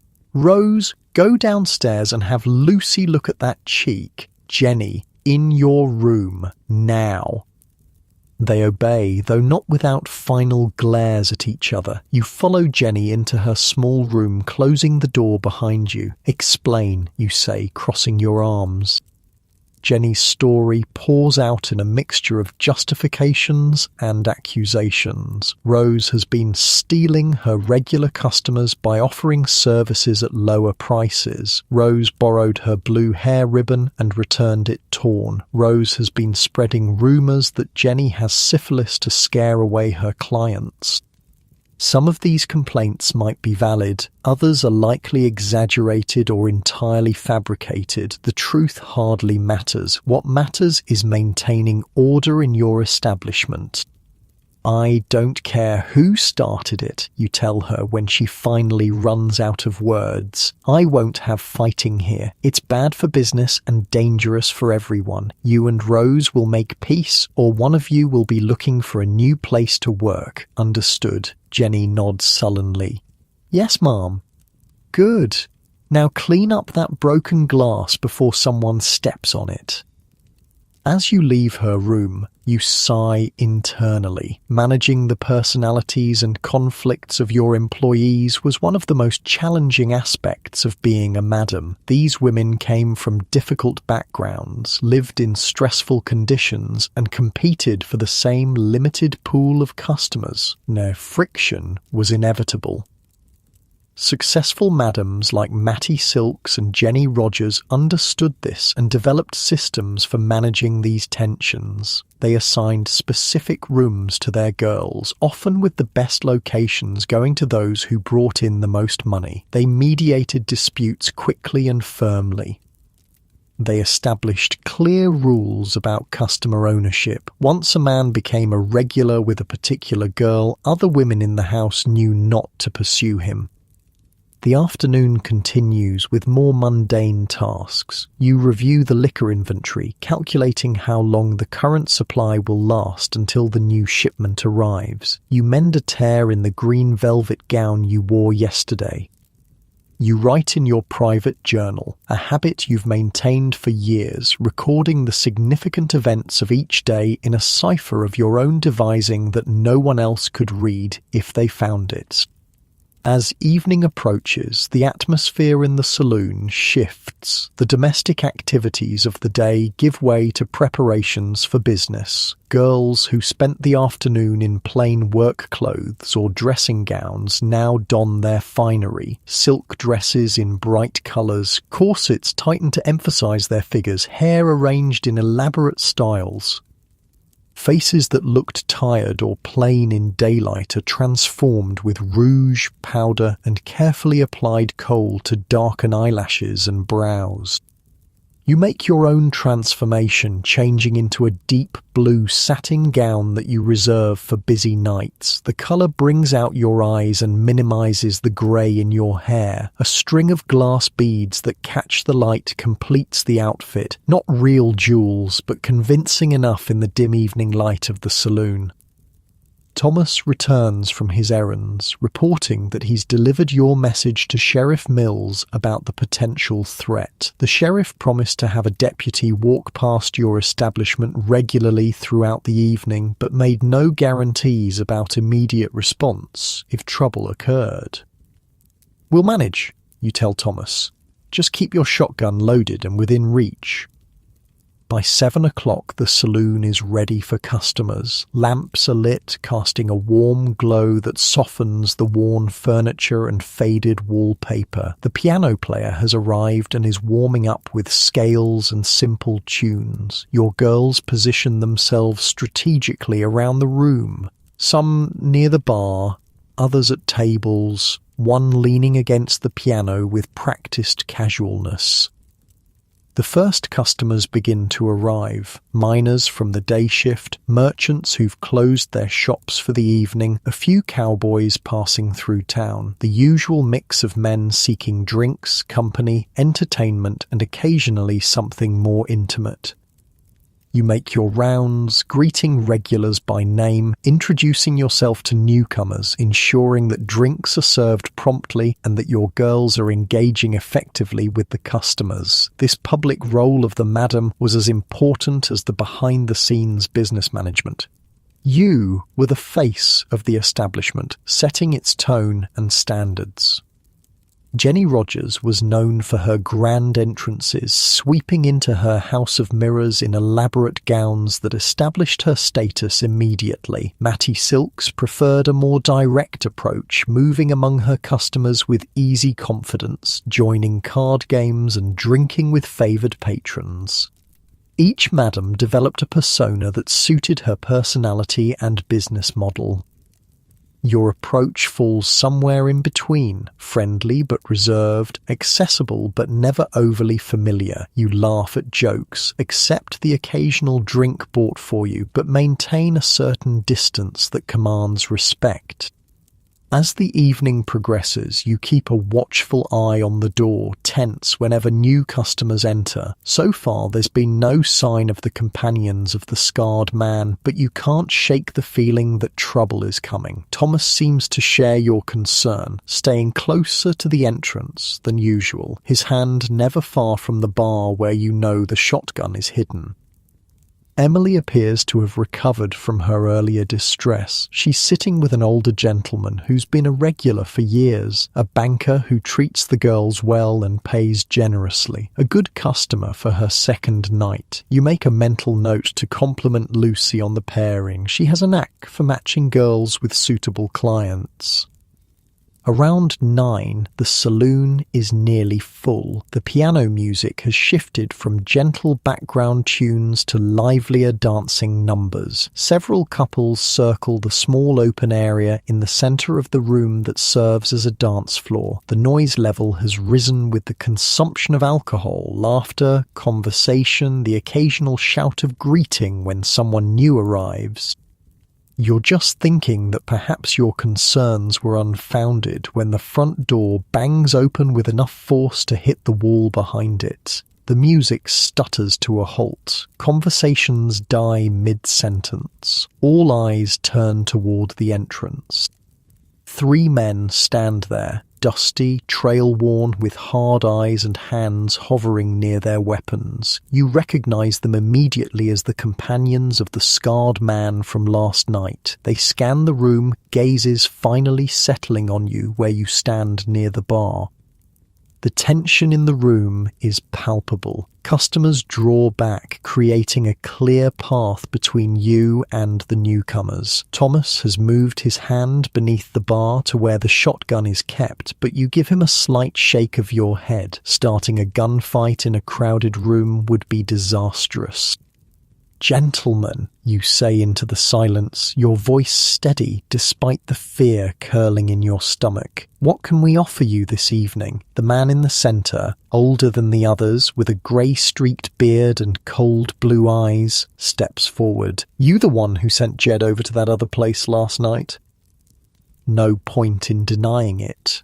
"I suggested he might find more willing company elsewhere." "Yes." The man takes another step towards you. "He's dead, knife in the ribs." "So I heard," you reply, maintaining your calm exterior through sheer force of will. "A tragedy for his friends and family. Happened because you wouldn't serve him." There it is, the accusation you've been expecting, the attempt to place the blame for their friend's death on your shoulders rather than on his own violent behaviour or the woman who defended herself. "It happened," you correct carefully, "because he behaved in a way that led to violence. I'm sorry for your loss, but my decision to protect my employees was not the cause of his death."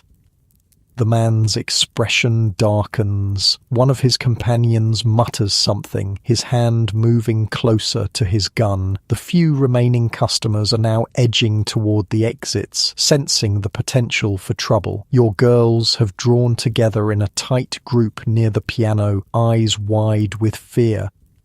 This is the moment that tests a madam's authority and resolve. How you handle this confrontation will determine not just your immediate safety, but your reputation and standing in the community. Will you be seen as someone who can protect her own, or as an easy target for future threats?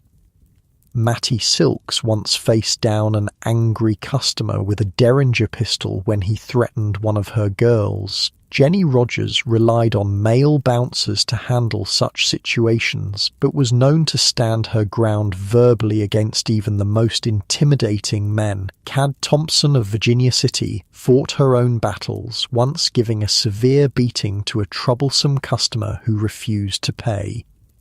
Your hand moves slowly to your pocket where you keep a small pistol for emergencies. I understand you're upset, you say, your voice still steady. Let me buy you and your friends a drink and we can discuss this civilly. It's a gamble. Offering hospitality might diffuse the tension, or it might be seen as weakness. The man hesitates, his eyes flicking to your hand in your pocket, then to Thomas behind the bar, then to the now nearly empty saloon where potential witnesses have fled. Just as he opens his mouth to respond, the back door bangs open. Sheriff Mills strides in, hand resting on his holstered gun, 2 deputies behind him. "Evening, gentlemen," he says mildly, but there's steel beneath the casual greeting. "Heard there might be some trouble brewing. Thought I'd stop by." The leader of the 3 men straightens slightly. "No trouble, Sheriff. Just having a conversation with the lady here." "Good to hear," Mills replies, moving to stand beside you, "because this town's had enough excitement lately. Wouldn't want any more unfortunate incidents." The implied threat hangs in the air. After a tense moment, the bearded man gives a curt nod. "We'll be moving on tomorrow anyway. Just wanted to pay our respects to the lady who sent our friend to his death." "And now you have," the sheriff says. "Anything else?" The 3 men exchange glances. Then the leader shakes his head. "Nothing that can't wait for another time, another place." They back toward the door, unwilling to turn their backs on the sheriff and his deputies. Only when they've disappeared into the night does the tension in the room begin to dissipate. "Thank you, Sheriff," you say quietly. "Your timing was impeccable." Mills shrugs. "Just doing my job. Figured they might come calling after what happened to their friend." He surveys the now empty saloon. "Might want to close early tonight. Let things cool down." You nod, already calculating the financial loss against the potential danger of remaining open. "I think you're right." After the sheriff and his deputies leave, you begin the process of closing the saloon. Thomas locks the doors and begins extinguishing lamps. The girls, still shaken by the confrontation, help clean up without their usual chatter and complaints. By midnight, everything is secured for the night. You've decided to keep everyone inside until morning, concerned that the 3 men might be waiting somewhere in town despite the sheriff's warning. The girls will sleep in the saloon, not comfortably, but safely. As you arrange blankets on the bar and tables to create makeshift beds, Emily approaches you. "Is this normal?" she asks softly. "This kind of danger?" You consider how to answer truthfully without frightening her further. "Not every day," you finally say, "but not uncommon either. This business attracts certain types of men. Some are just looking for company or a good time. Others bring their troubles with them." She nods slowly. "I thought..." She hesitates. "I don't know what I thought. Not this." "Few do at the start," you reply, echoing your words from last night. "It gets easier. You learn to read people, to spot trouble before it arrives, and you're not alone. We look out for each other here." This was perhaps the most important aspect of life in a frontier brothel. The community formed by necessity among women society had cast out. They shared resources, protected each other, celebrated together, and mourned together. For many, it was the first time they'd experienced such solidarity. As the night deepens, the saloon grows quiet. Most of the girls have settled into their improvised beds, their breathing growing deeper and more regular as sleep claims them. Thomas has positioned himself near the front door, a rifle across his knees, ready for any disturbance.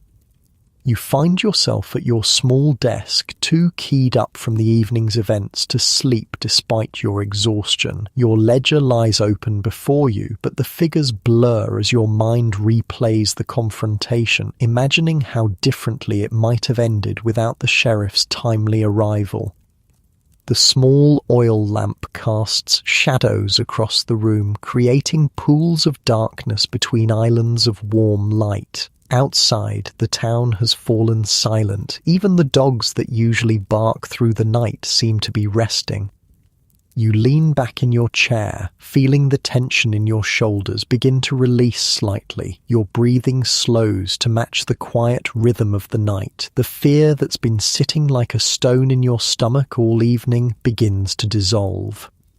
In this moment of temporary peace, you allow your guard to drop just a little. Your eyes grow heavy as the adrenaline of the confrontation finally leaves your system. You shift in your chair, finding a more comfortable position as your muscles relax one by one.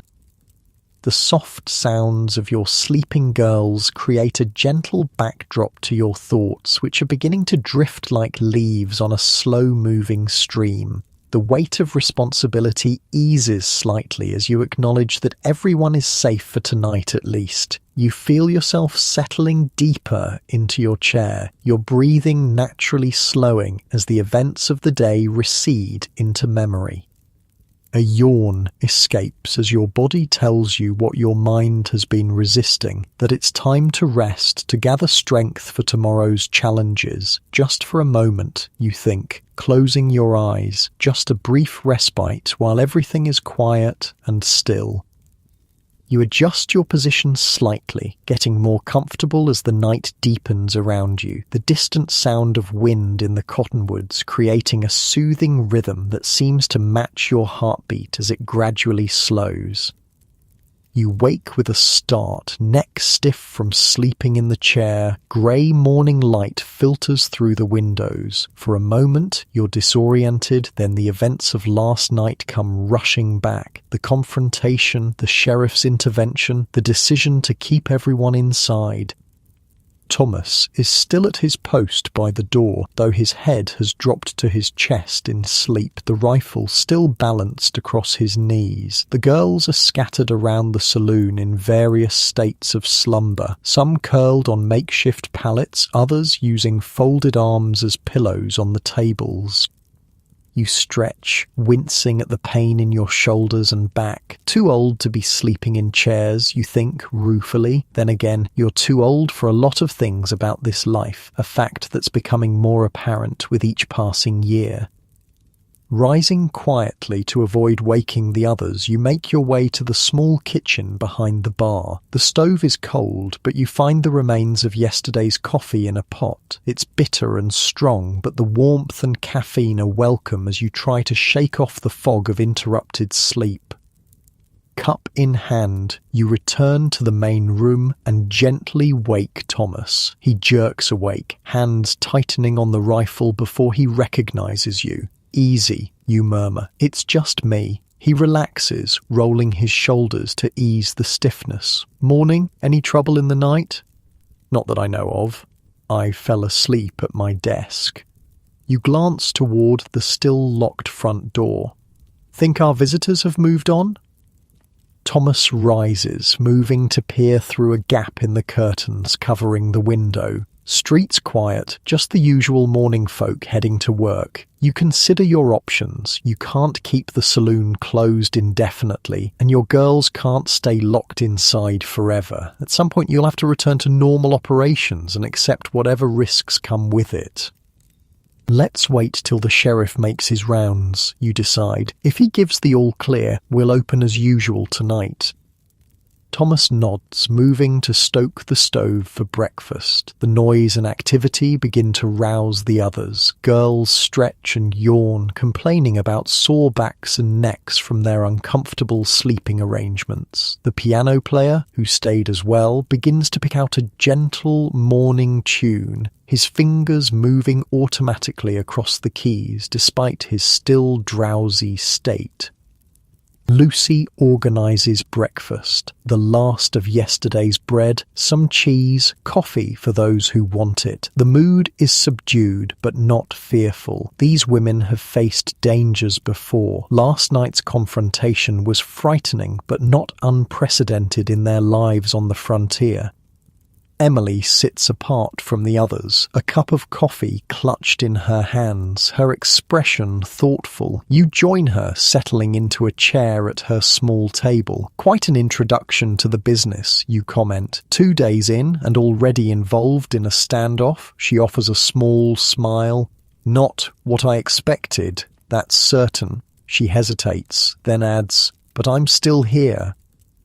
There's determination in her voice that you approve of. She's made of sterner stuff than her delicate appearance suggests. Good, you reply. This work isn't for everyone, but for those who can handle it, there are worse ways to make a living. And it was true. For all its dangers and social stigma, prostitution on the frontier often provided women with income and independence unavailable through other means. While a laundress might earn $1 per day for back-breaking work, a prostitute in a decent establishment could make $5,010 per night. Madams like Mattie Silks and Jenny Rogers accumulated substantial wealth, owning property and businesses at a time when most women were legally and financially dependent on men. Around mid-morning, Sheriff Mills makes an appearance, knocking at the back door rather than the still-locked front entrance. Thomas admits him while you gather the girls in the main room to hear whatever news he brings. Your troublemakers boarded the eastbound stage at dawn, Mills announces, without preamble. Station master confirmed it. They're gone. A collective sigh of relief passes through the room. The immediate threat, at least, has passed. Any chance they'll come back, you ask, not willing to let your guard down completely. The sheriff shrugs. Possible, but not likely. Men like that are usually just passing through. By the time they reach the next town, they'll have found new troubles to occupy them.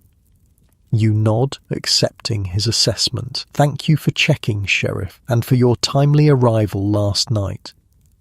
Mills touches the brim of his hat in acknowledgement. Just doing my job, ma'am. His gaze sweeps the room, taking in the makeshift sleeping arrangements and the slightly dishevelled appearance of your girls. Recommend you all get some proper rest today. Won't do business any good to have your ladies falling asleep on the customers tonight. After he leaves, you announce that the saloon will open as usual this evening, but that everyone should take the day to recover from last night's disruption. The girls disperse to their rooms, eager for the comfort of proper beds after their uncomfortable night on the saloon floor. You retreat to your own room as well, shedding yesterday's clothes and stretching out on your narrow bed with a sigh of relief. Your body sinks into the familiar mattress, muscles gradually releasing their tension. Sleep claims you quickly, pulling you into a deep, dreamless rest. When you wake in late afternoon, you feel renewed. The fear and tension of the previous night have receded, replaced by your usual practical focus on the business ahead. You wash thoroughly, enjoying the luxury of water that's been heated on the stove rather than the cold splash that started your day. As you dress for the evening in a gown of deep purple silk, one of your finest, you consider the events of the past few days. The threat from the scarred man and his companions has passed, but it serves as a reminder of the precarious position you occupy in this frontier town. For all your business acumen, for all the money you've saved and invested, you remain vulnerable. A woman alone running an establishment that exists at the pleasure of men who could shut it down or destroy it at any time. The sheriff who protected you last night could just as easily raid your saloon if public sentiment turned against businesses like yours. This was the reality that all madams faced, even the most successful. They operated within a narrow space between tolerance and condemnation, always aware that their position could change with the next election, the next moral crusade, the next shift in the town's fortunes. Many tried to secure their status through charitable works and community involvement. Mattie Silks was known for buying clothes and school supplies for poor children in Denver. Jenny Rogers contributed to civic improvements. Even Squirrel Tooth Alice, a Texas madam known for her distinctive dental feature, regularly donated to her local church, though she was not herself welcome to attend services. As you finish dressing, you find yourself thinking about the future. How long can you continue in this business? What comes after? Few madams managed graceful retirements. Many succumbed to the hazards of the profession. Violence, disease, addiction. Others simply faded from prominence as age made them less appealing to customers who valued youth and beauty. Mattie Silks was one of the exceptions. After years of running successful brothels in Denver, she eventually married a cattle dealer named Jack Reddy and lived out her days in relative respectability. Jenny Rogers was less fortunate, struggling with health problems in her later years before her death in 1909. Your own savings, carefully accumulated and invested over the years, might be enough for a modest retirement somewhere far from here, where no one knows your history. A small house, perhaps, a garden, books to read, simple pleasures after years of managing the complex, often dangerous business of running a brothel. But not yet. First, there's tonight's business to attend to, tomorrow's supplies to order, next week's accounts to balance, the daily work of survival and success that has defined your life for so long. Downstairs, you find the saloon already coming to life. Thomas has the bar stocked and ready. The piano player is warming up with scales and simple tunes. Your girls, rested after their day off, are in good spirits as they prepare for the evening ahead. Lucy approaches as you survey the room. "Everything's ready," she reports, "and we've got a new girl arriving tomorrow on the afternoon stage. Bessie over at the Broken Spoke recommended her." You raise an eyebrow at this. "One of Bessie's girls? Why would she send anyone our way?" Lucy shrugs. Apparently the girl was asking about better places to work after what happened with that scarred fellow. Bessie told her to try here if she wanted a safer establishment. It's an unexpected compliment from a competitor, especially one like Bessie, who usually cared little for the welfare of her employees. Perhaps the violent death in her brothel has prompted some reflection on her business practices. We'll see when she arrives, you decide. No promises until I've met her. The evening unfolds without incident. Your regular customers return, apparently unconcerned by the previous night's disturbance. New visitors arrive as well, drawn by the music and the promise of female company after long days of work or travel. You make your rounds, greeting customers, ensuring drinks are served promptly, mediating the occasional minor dispute. The familiar rhythm of the night settles around you, comforting in its predictability after the disruptions of recent days. Emily seems to have found her footing. She moves among the customers with growing confidence, laughing at their jokes, accepting drinks, occasionally leading a man upstairs when terms have been agreed upon. She's a quick learner, adapting to the unspoken rules and expectations of the establishment. By midnight, the saloon is doing brisk business. The piano music has shifted from gentle background tunes to livelier dancing numbers. The noise level has risen with the consumption of alcohol, laughter, conversation, the occasional shout of greeting when someone new arrives. You find yourself at your small desk, reviewing the night's earnings while keeping one eye on the room. The figures are good, better than average for a weeknight. Perhaps the excitement of the past few days has actually been good for business, bringing in curious customers who wouldn't normally visit. As you make these calculations, you notice Lucy approaching with a concerned expression. "Trouble?" you ask quietly. She gestures subtly toward a table in the corner where Rose is sitting with a well-dressed stranger. The man is leaning too close, his hand gripping Rose's arm with visible force. Her smile has a strained quality that signals discomfort. You rise smoothly, making your way toward the table. This is part of your role as madam, protecting your girls from customers who might become problematic, intervening before situations escalate into something more dangerous. Good evening, you greet them, your tone pleasant but firm. Rose, I believe Mary needs your assistance for a moment. It's a code phrase you've established with your girls, offering an excuse to extract themselves from uncomfortable situations. Rose nods gratefully, pulling her arm from the man's grip. If you'll excuse me, sir, she says with practiced politeness. Duty calls. The man frowns, his hand reaching for her again. I paid for your time. And you'll have it, you assure him, stepping between them. As soon as Rose has helped Mary with a small matter, in the meantime, perhaps I can keep you company.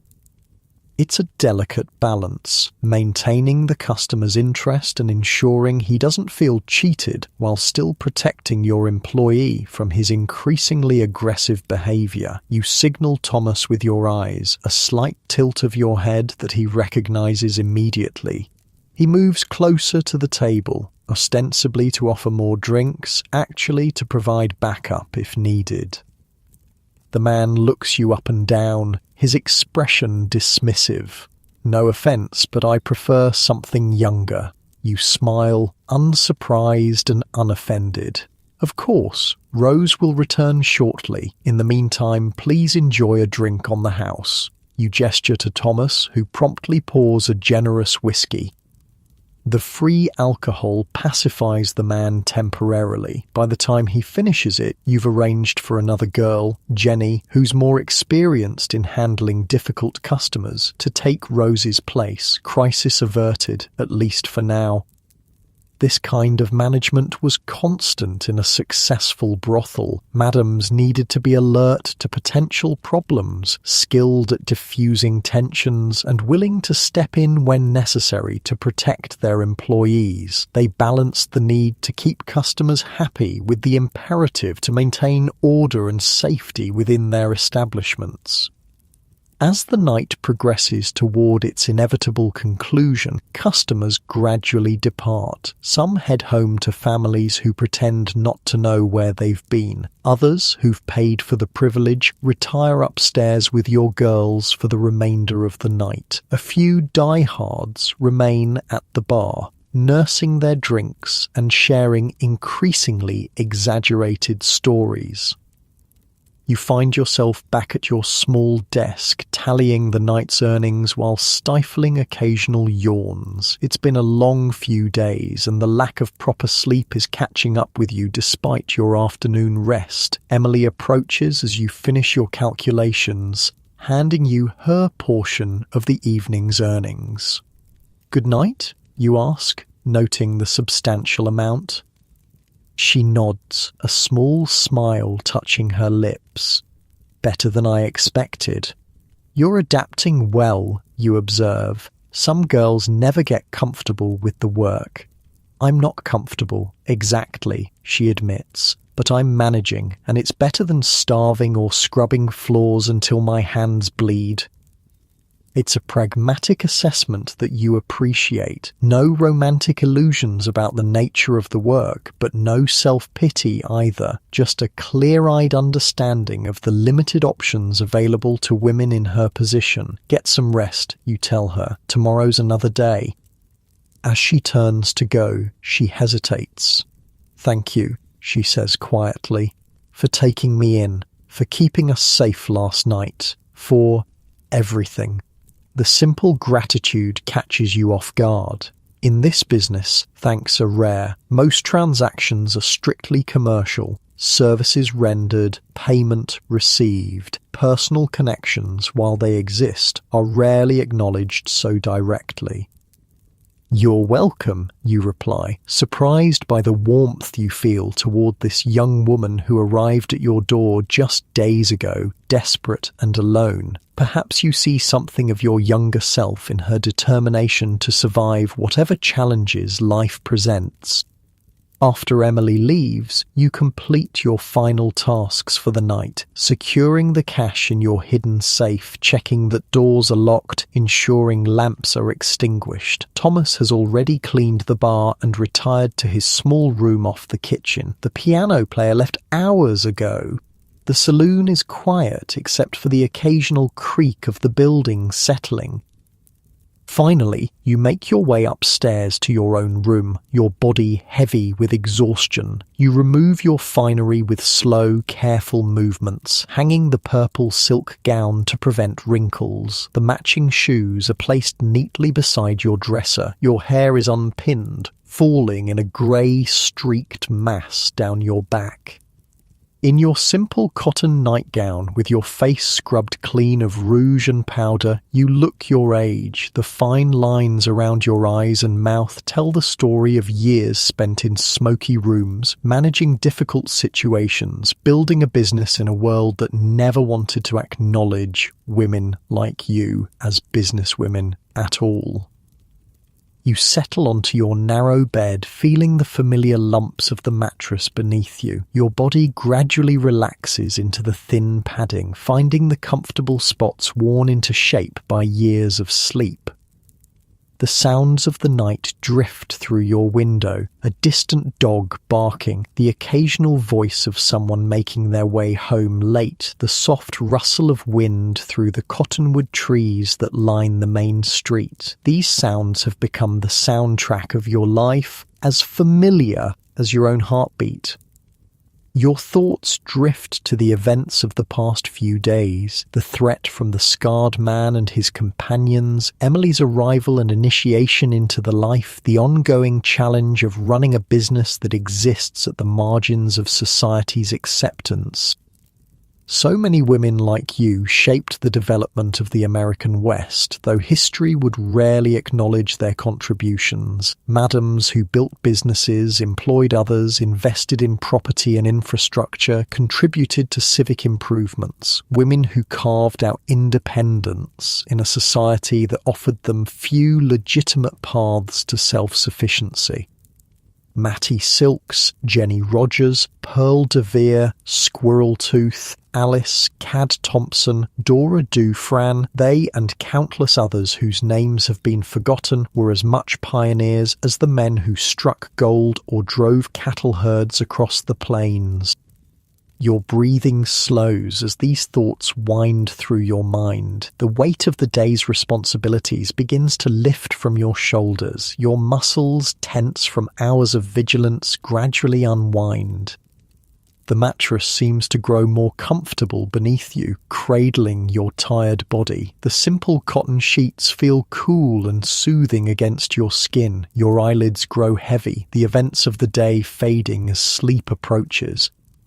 You feel yourself drifting now, your limbs growing heavier, your thoughts becoming less distinct. The sounds from outside seem more distant, as if coming from far away. Your breathing deepens, each exhale carrying away a little more tension from your body. That's it. Let yourself sink deeper into this comfortable place. Feel the weight of your body against the mattress, the gentle release as each muscle relaxes completely. There's nothing more to do tonight, nowhere to be, no one who needs your attention. Just this moment of perfect stillness and comfort. Your mind grows quieter, thoughts slowing like leaves gently floating down a stream. Images from the day may drift through your consciousness. Emily's grateful smile, the shine of lamplight on glasses behind the bar, the purple silk of your gown catching the light as you moved through the saloon. But they pass without holding your attention. Even deeper now, your breathing finding a natural, peaceful rhythm, in and out, slow and steady. Your heartbeat calms, your body growing warmer and heavier with each breath. The boundary between wakefulness and sleep becomes blurred, indistinct. And as you surrender to this sweet heaviness, this gentle pulling toward rest, you might wonder briefly about tomorrow and all the tomorrows that will follow. Will you continue in this life you've built, managing your saloon, protecting your girls, accumulating your careful savings? Or will you someday make that change you sometimes dream of, the small house somewhere quiet, the garden, the books, the peaceful anonymity of a life without judgment?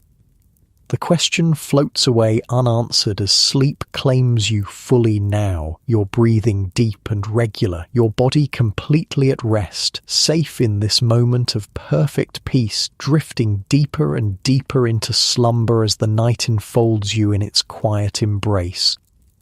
The frontier town sleeps around you, the miners in their boarding houses, the merchants in rooms above their shops, the cowboys in trail camps beyond the town limits. Even the saloon girls in their small rooms have found temporary refuge in sleep, a brief escape from the complications of the lives they've chosen or that have been chosen for them. And you, Madame Catherine, keeper of secrets, manager of desires, businesswoman in a man's world, you sleep too, your dreams perhaps carrying you to that quiet place you sometimes imagine, or perhaps returning you to moments from your past, experiences that shaped you into the woman you've become.